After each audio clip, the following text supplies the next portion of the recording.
रूस की नौसेना और रूस की पनडुब्बियां क्यूबा की मदद करने के लिए जाएंगी और इन्होंने आदेश दे दिया कि वहां पर रूस की पनडुब्बियां निकल चुकी हैं। अब पूरी दुनिया देख रही थी कि अगर रूस की पनडुब्बियां और अमेरिका की नौसेना अगर आमने सामने होती है तो युद्ध को कोई नहीं रोक सकता है। लेकिन हुआ भी, यहाँ ऊपर में अमेरिका की नौसेना घेरा बांधी हुई है और उधर रूस से पनडुब्बियां चल दी थी और ये पनडुब्बियों की बहुत खतरनाक पनडुब्बी थी B-59 पनडुब्बी।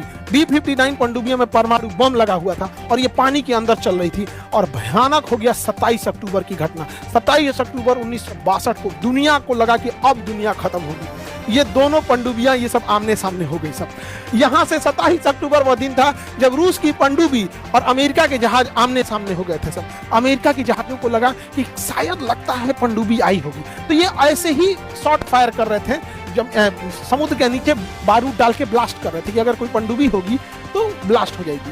सोच रहा ऐसे ही नॉर्मल प्लेयर्स फायर कर रहे थे, ये रूटीन फायर होता है और गलती से उसी के नीचे रूस की पनडुब्बी थी और रूस की पनडुब्बी के पास आके वो डेप्थ चार्ज ब्लास्ट हुआ।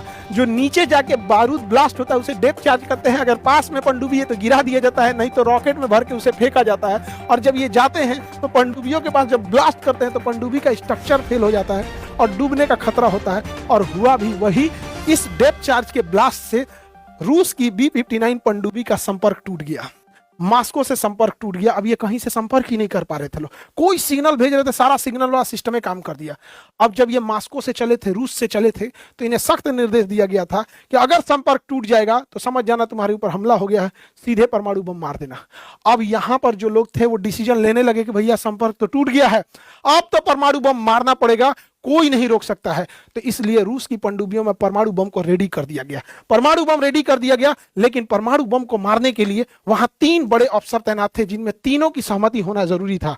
27 अक्टूबर दुनिया देख रही है कि अब क्या होगा, परमाणु बम चलेगा कि नहीं। जो उस पनडुब्बी के कमांडर थे उस कैप्टन का नाम था वेलेंटाइन सेविस्की। अब ये सब का रसिया नाम है, उटपटांग थोड़ा सा रहता है। इन्होंने आदेश दिया कि मार, परमाणु बम मार, एकदम उड़ा दे पूरा अमेरिका को। लेकिन जो सेकंड इन कमांड थे उन्होंने मना किया, कहा कि ये रूटीन फायर भी हो सकता है। उनका नाम था वासिली आर्खिपाव। इन्होंने मना किया, कहा कि नहीं, हम आदेश नहीं देते हैं। यही व्यक्ति है, याद रखिएगा, जिसने मना किया था, नहीं तो परमाणु बम मार देता। और वहां पॉलिटिकल अफसर थे इवान मसलेनिकोव, इन्होंने भी मना किया कि नहीं, हम परमाणु बम हमला नहीं करने देंगे। लेकिन ये पूरा रेडी था।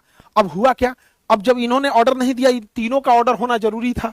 अब क्या किया जाए, तो कहा गया कि पनडुब्बी को ऊपर लाके देखते हैं, शायद ये रूटीन फायर तो नहीं कर रहे हैं और अगर कोई दिक्कत हुआ तो हम फायर कर देंगे। तो इसने कहा कि अगर ऊपर जाएंगे, अगर कोई फायर किया तब, कहा तो परमाणु बम रेडी रखा जाए, अगर ऊपर कोई दिक्कत होगा तो फायर कर देंगे।